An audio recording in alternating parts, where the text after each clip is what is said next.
माँ तो सिर्फ माँ होती है जिसका स्थान कोई नहीं ले सकता है। दुनिया में माँ ही ऐसी होती है जो बिना स्वार्थ के अपने बच्चों को प्यार और दुलार करती है। तो चलिए दोस्तों, इस वीडियो में आज माँ के बारे में दिल को छू लेने वाली कहानी को सुनाते हैं। रमेश नाम का एक लड़का था जो कि अब पढ़ लिख कर बड़ा हो गया। अब उसकी एक अच्छी सी नौकरी शहर में लग गई थी। कुछ दिनों बाद उसके माँ बाप के उसकी शादी एक सुंदर और सुशील लड़की से करा दिया जो कि वह भी नौकरी करती थी। अब रमेश और उसकी पत्नी दोनों जॉब करते हुए एक साथ ही शहर में बस गए। कुछ दिनों के पश्चात रमेश के पिताजी भी इस दुनिया को छोड़कर चले गए, जिसके बाद उसकी माँ एकदम सी अकेली सी हो गई। जिसके बाद कुछ दिनों के बाद रमेश अपनी माँ को अपने साथ रहने के लिए शहर ले आया। जिसके बाद शहर में आकर रमेश की माँ खुद को एकदम एक अकेली पाती थी।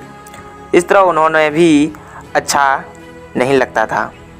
लेकिन एक माँ अपने बेटे की हमेशा खुशी ही चाहती है, सो धीरे धीरे वह शहर में रहना भी सीख गई। लेकिन रमेश और उसकी पत्नी हमेशा अपने माँ को समझाते रहते थे कि ऐसा मत करो, ये मत करो। मतलब कि वे अपने माँ को गांव की तरह से गंवार ही समझते थे, लेकिन माँ की दिल तो हमेशा से अपने बच्चों के लिए बड़ा ही होता है।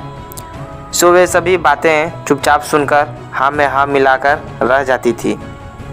एक दिन की बात है, सुबह रमेश की पत्नी को ऑफिस जल्दी जाना था। सो वह सब कुछ जल्दी से तैयार करके रमेश का खाना पैक करके ऑफिस चली गई। फिर उसके बाद रमेश भी जल्दी जल्दी तैयार होकर ऑफिस निकल गया था। फिर कुछ समय बाद रमेश की माँ ने देखा कि उसका बेटा तो खाने का लंच बॉक्स तो घर पर ही भूल गया है। तो माँ ने बिना देर करते हुए फटाफट ऑफिस पहुंच गई और पास में एक कुर्सी पर बैठ गई, क्योंकि कंपनी में बाहर के व्यक्तियों को अंदर जाने के लिए मना था। सो फिर बेटे को दिक्कत ना हो इसलिए फ़ोन न करके मैसेज किया। लेकिन रमेश अपने काम में बिजी था, सो माँ के मैसेज पर ध्यान न दिया। लेकिन उसकी माँ बाहर कब से उसका इंतज़ार कर रही थी। इस तरह कई घंटे बीत गए और इस बीच कई मैसेज भी किया, लेकिन रमेश का कोई उत्तर नहीं आ रहा था। इस तरह रमेश की माँ को चिंता होने लगी थी। लेकिन रमेश अपनी माँ के कई मैसेज आने के बाद वह अंदर ही अंदर खूब गुस्सा होने लगा था। आज तो उसने तय कर लिया था कि आज घर जाकर माँ को खूब अच्छे तरह से समझा देंगे कि यह उसका गांव नहीं है जो कुछ भी मनमानी करती रहेगी। और इस तरह शाम हो गया। अब रमेश घर जाने के लिए कंपनी के बाहर निकला तो देखा तो उसकी माँ तो यहीं खड़ी है, जिसे देखकर उसका गुस्सा अब सातवें आसमान पर पहुंच चुका था। बिना कुछ पूछे ही अपनी माँ को डांट फटकाने लगा। फिर पहले तब घर खाली बैठे बैठे मैसेज से परेशान करती रहती है और अब तो उसके कंपनी में भी आ गई है। आखिर उनका यह गांव नहीं है जो मनमानी करती रहेगी। यह सुनकर रमेश की मां ने खाने का टिफ़िन रमेश की ओर आगे बढ़ा दिया, जिसे देखकर रमेश को अब समझते हुए देर न लगी कि वह अपना खाना भूल गया था, जिसे मां ने उसे देने के लिए यहाँ आई थी। उसके बाद रमेश की मां बोली कि बेटा, भले ही तुम बड़े हो गए हो, बड़े शहर में रहने लगे हो, भले ही अच्छे बुरे की ज़्यादा समझ आ गई हो, लेकिन मेरे लिए आज भी मेरे कलेजे का टुकड़ा ही हो, जिसे मैंने बचपन से आज तक पालते हुए आ रही हूँ।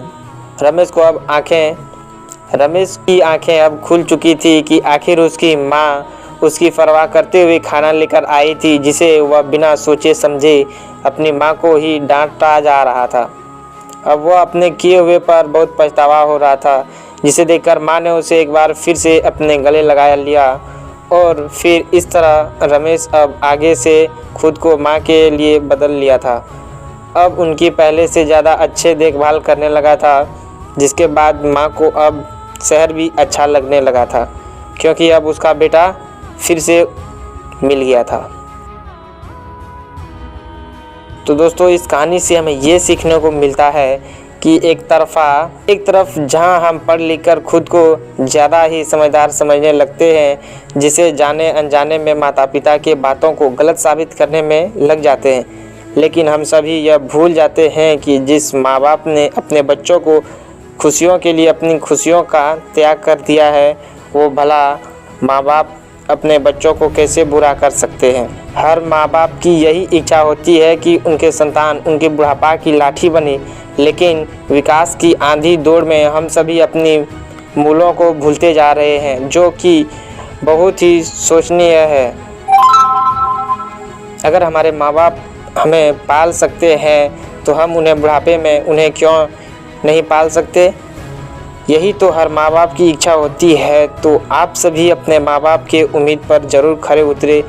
तो आपको ये कहानी कैसी लगी कमेंट करके हमको ज़रूर बताइएगा। धन्यवाद।